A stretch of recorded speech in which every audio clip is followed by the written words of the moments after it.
Shalom, kita jumpa kembali dalam Renungan Goshen Mata. Haleluya, jemaat yang dikasihi dan diberkati Tuhan.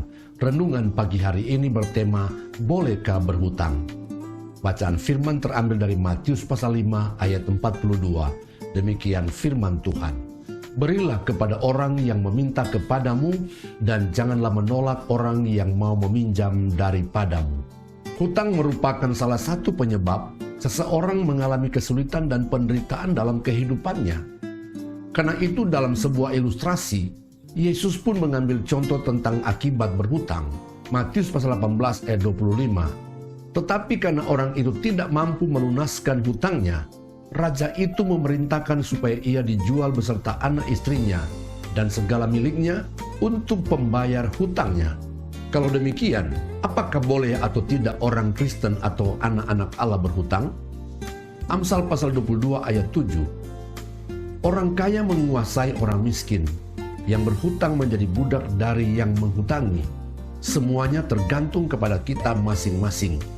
Apakah kita mau jadi budak bagi orang lain karena hutang? Contohnya, kedua putra janda Nabi itu.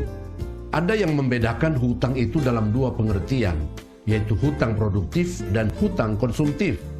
Hutang produktif adalah pada saat kita berhutang, maka penggunaannya bisa menghasilkan uang kembali. Sedangkan hutang konsumtif adalah kita berhutang dan harus nombok dari gaji kita untuk membayarnya.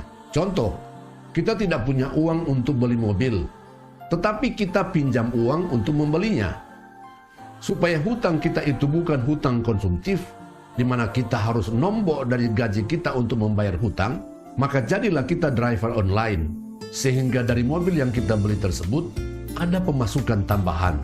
Bila tidak, maka kita akan menjadi budak dari hutang tersebut. Dari Matius pasal 5 ayat 42 tersebut, dan juga dari Mazmur pasal 37 ayat 26 yang berkata, tiap hari ia menaruh belas kasihan dan memberi pinjaman. Kita bisa melihat bahwa meminjam atau meminjamkan, atau dengan kata lain berhutang atau menghutangi, pada dasarnya tidaklah dilarang oleh Tuhan dan bukanlah dosa.